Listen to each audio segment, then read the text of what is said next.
Alright guys, we are going to talk about, in this Minecraft video today, welcome back by the way, the modes of horizontal gene transfer. All three. We have transformation, transduction, and conjugation. So let's get right to it. So first, like we mentioned, we're going to talk about transformation. So I did have to make my own kind of block fence because all the mobs were getting in. But the way I'm going to explain transformation is using zombies and skeletons. Now they are taking damage. Probably not a great time for it to happen slowly and most likely painfully.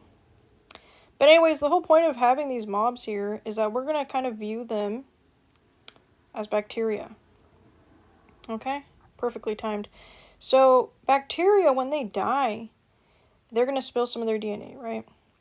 And then a competent cell like us, or me in this case, can come around and actually pick up, uptake, grab, absorb, however you want to say it, the spilled DNA, right? In this case, we have like some rotten flesh that you probably shouldn't eat, some bones, some arrows.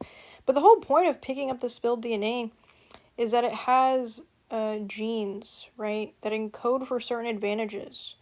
And because they're advantageous, the bacteria can use it to their benefit, right? Like we have an arrow, for example, although bacteria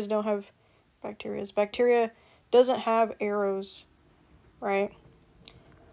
Maybe they have a capsule, right? Like when we talked about the experiment, the mouse experiment with, I believe, Frederick Griffith in 1928, used that mouse experiment to show that transformation takes place, right? He had a heat-killed, I want to say, encapsulated, a heat-killed capsuled bacteria, right? Capsule's not good, okay?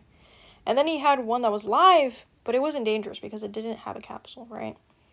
And so those didn't end up killing the mouse, but if you combine those things, right, the heat-killed bacteria that has the bad thing, the capsule, that DNA, those specific genes that encoded for that, were transferred to the live, originally non-encapsulated bacteria. So it transformed, right? It uptook those specific genes for the capsule, thus then killing the mouse. Alright, moving on, you can see we have a lot to go through here. Oh gosh.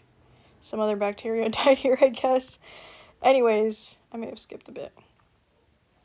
Alright, so we have transduction. I'm not sure where the sign went. Is it over here? Okay. Yeah, we have transduction.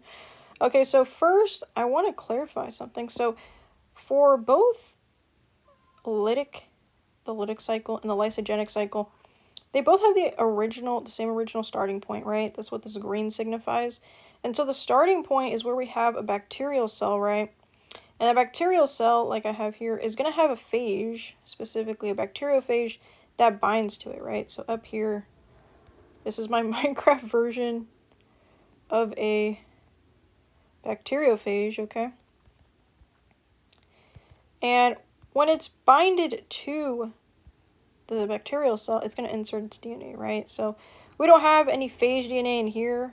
It's looking pretty empty, but if we flip the switch, hopefully, okay, maybe again. We flip the switch, we'll see that the phage has produced, or inserted, I should say, some DNA into here, right? Nice. I love Minecraft for that. Now, because we have the same starting point for both cycles, we could really go either way, right? So I'm actually going to start with the lytic cycle. So what happens in the lytic cycle? Again, same starting point. So the phage is just going to insert its DNA. We have that little DNA, that egg there, right? And then what happens is that the phage DNA is essentially going to help take over the cell's metabolism. And it's going to tell it to make more phage DNA, right? But specifically by making little baby bacteriophages, right? And so what's going to happen is that, let's say this is like a tiny version of the cell over there. So this is our bacterial cell, right? So it's going to start producing a bunch of little phage babies, right? They're going to develop their sheaths, their collars, or if we're talking about chickens, right? Because we had an egg in there. Their little feathers, their beaks, their little tiny little chicken feet. But what happens when they run out of space, right? They're just going to keep growing until the bacterial cell lyses, right? It breaks down because of the amount, right? Oh my god, and they just come spilling out. They just come spilling out. Look, they even have some more phage DNA in there. I didn't plan for that. But anyways, so now we have a bunch of new infective DNA roaming around. And the bacterial cell lysis, that's the lytic cycle, okay? Look at all these chickens. All them chickens. So now we have the lysogenic phase. I should have the card here, or the sign. Okay. So again, we're going to start from the same point. We have the insertion of phage DNA into a bacterial cell, unfortunately. But what happens here is different, okay? We're not focused on actually making a bunch of little baby bacteriophages, right? And then lysing the cell. What we're focused on is actually combining the phage DNA with, pretend that block, because it looks like the bacterial cell block, is the bacterial cell's DNA, right? So they combine, right? Both of their DNAs combine. And we want this to happen before binary fission. That way, when it replicates every single time, it's going to have that new mutated, or I want to say just combined DNA, right? So every time it replicates, every bacterial cell from then on will have some of that phage DNA, okay? And I also want you to take note that, you know how I said this is, they have the same starting point, right? We can go either way, this way, right? And then come back this way and come back, right? Lytic to the starting point, lysogenic to the starting point. Well, it kind of looks like, it's hard on here to see, but it kind of looks like, what do you think it looks like? It looks like a infinity symbol. Oh my gosh, guys. It looks like an infinity symbol. Because look, we have the same starting point, right? And you can do what you need to do, and eventually we can come back, and vice versa for either cycle, right? So that's pretty cool. Moving on, we covered lytic and lysogenic cycles and transduction, but now I want to go over specialized transduction and generalized transduction. So which has which? Well, the lytic cycle is going to have generalized transduction. The way I'll think about that, there's a lot of phage DNA, bacteriophage babies everywhere. Sorry. But the way I think about generalized transduction is that it's not very picky, right? It's general. It doesn't care. It wants it'll take, I'll say, any bacterial cell, or sorry, gene, right? And so the way I'll think about it is like, okay, I need some plants. Okay, that's an egg. I need some plants. Let's just get rid of these plants, right?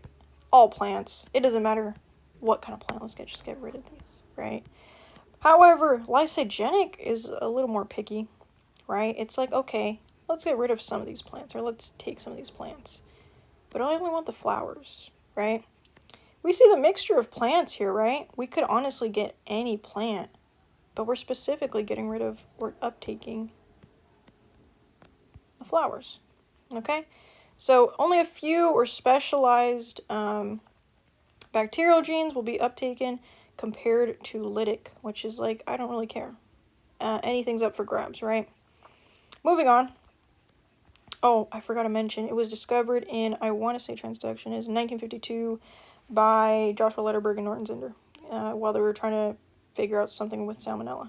Moving on, let's go on to conjugation. Okay, a little simpler because I'm going to be honest, I got tired building, even though there's not much to see either way. It's a lot of bacteriophages. Anyway, conjugation. Okay, so for conjugation, let's say that we have this bacterial cell. Okay, imagine this whole little guy, this white circle, oval, whatever. This is a F positive bacterial cell, right? It has the F plasmid, right? And it's like, hey, this guy doesn't have the F plasmid, right? He might die without it. Or let me just give it to him, right? And so we're going to use in conjugation, right? We're transferring large amounts of DNA via something to help with our physical connection, right? To pass these genes along, or the plasmid. That's going to be our pilus, right? It actually connects them. I'll put it right here. It actually connects them.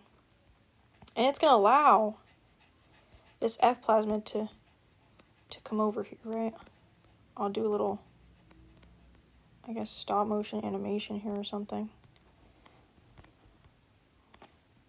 And then now this guy has it, right? And then they disband. So now that this guy, who was originally F negative, has the plasmid, now he's what? He's F positive. He has the F factor. So how does conjugation work? So conjugation, we have our F positive. Okay, it's going to find an F negative. And it's going to pull the F negative. I can't delete it, destroy it anymore. The F negative closer. And then via the pilus, we're going to pass these genes along. We're going to transfer them along, right? Via physical connection, large amounts of genes. And now we'll make this F negative cell F positive, okay? Because it'll have the F plasmid. That's pretty much it. Who discovered it? I think it was Joshua Lederberg in, I want to say, 1946. And I'm pretty sure that's it. Apart from that, I guess we could go over the different plasmids. We have F plasmid, which encodes for the fertility.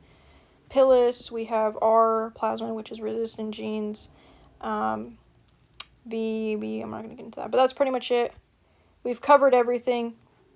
Literally, we've covered this whole world in little baby bacteriophages, and it looks like phage DNA everywhere.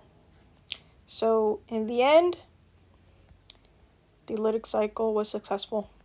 Now we'll go lyse some more bacteria.